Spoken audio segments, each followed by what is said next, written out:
છો બધા મજામાં? તો અત્યારે મારી બેન જોઈ શકો છો ટીવી જોવે છે બપોરના 6 વાગ્યાના. આજે મને બહુ જ ભૂખ લાગી હતી તો લીધે મેં પાસ્તાની રેસીપી બનાવી હતી ને તો આખરે મને એમ થયું આજે તે કાંઈક નવી રેસીપી બનાવું. તો આજે ભૂલી આવી છું મેગી.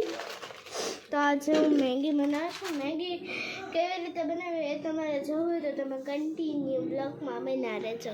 તો અત્યારે આમ જો આમાં બટેટા, ડુંગળી, તેલ અને આ ટમેટું નાખી દીધું. પછી આપણી મેગી પાણી, પછી મેગી નાખવાની, પછી મેગી મસાલો, પછી મેગી નાખી દેવાની. પછી એને 2-3 મિનિટ ચડવા દેવાની. પછી થોડુંક પાણી નાખવાનું. પછી એને 2-3 મિનિટ હલાવવાની. પછી એને પાછી બહાર કાઢી લેવાની. જો તમે અમારે થાય છે મેગી. અને અમારી મેગી હજી અમે કઈ રીતે બનાવી એ તમારે જોઈએ તો હજી તમે કન્ટિન્યુ બ્લોગમાં બના રહે. મિત્રો જો અમે અત્યારે અહીંયા મેગી થાય છે અને અહીંયા અમે ગણેશ ચતુર્થીના સવારે આજે ગણેશ ચતુર્થી હતી એટલે અમે લાડવા બનાવ્યા હતા. તમારે ખાવા હોય તો તમે ઘરે બનાવી એવું હોય તો તમે અમારા ઘરે આવીને પણ ખાઈ શકો છો. ને જો આમાં મીઠું નાખે છે, થોડુંક સ્વાદ પૂરતું હળદર, ને થોડુંક સ્વાદ પૂરતું મીઠું નાખવાનું છે. 1 ચમચી હળદર ને 1 ચમચી મીઠું. અને હવે બીજું મરચું નાખવાનું છે. આપણે મરચું લઈ લીધું છે, સ્વાદ પૂરતું નાખવાનું, એટલું બધું તો નહીં નાખવાનું. તો તમારે તીખું ખાવું હોય તો તમે કરી શકો છો. અને અમારી બેન જો મેગી ખાવા માટે તમે જોઈ શકો છો કેવી રીતે કરે છે. થોડુંક સ્વાદ પૂરતું મરચું નાખી દીધું.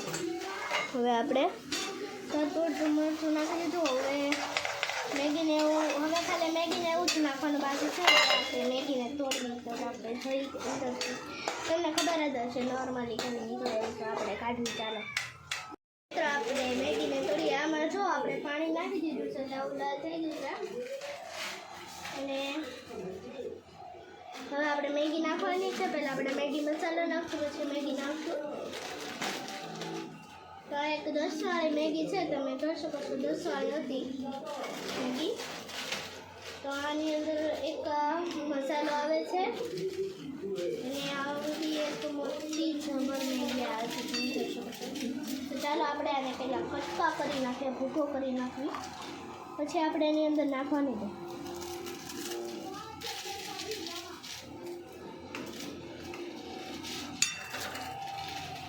તમે ભૂકો કરીને ખાઓ છો કે આમને સીધી નાખી દો છો એ તમે કોમેન્ટમાં જરૂર કહેજો.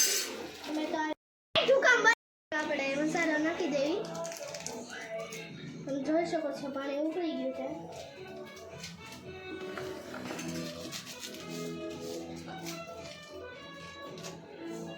તો આપણે મસાલો તૂટીને નાખી દેવી છે.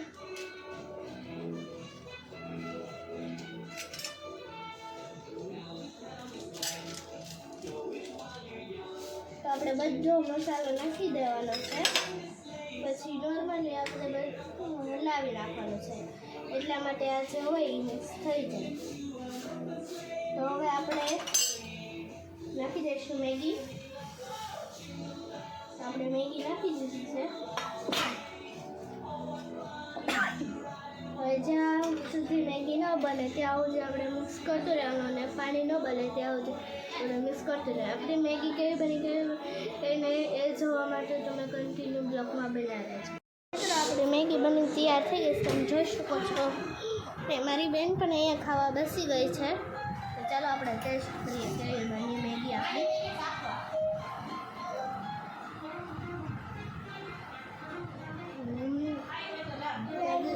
મસ્ત બની છે ને આ મેગીને તમે ગરમા ગરમ ખાઓ ને તો જ મજા આવે, કારણ કે આ મેગી બહુ જ મસ્ત બને છે. અને મારી બેન જો ખાય છે ગરમ છે અને ગરમ લાગી. તમને આ મારો વિડીયો ગમો કે કેવો લાગ્યો કેવો નહીં તમે કોમેન્ટમાં જરૂર કહેજો. ચાલો તો બાય, આપણે મળીએ નેક્સ્ટ બ્લોગમાં.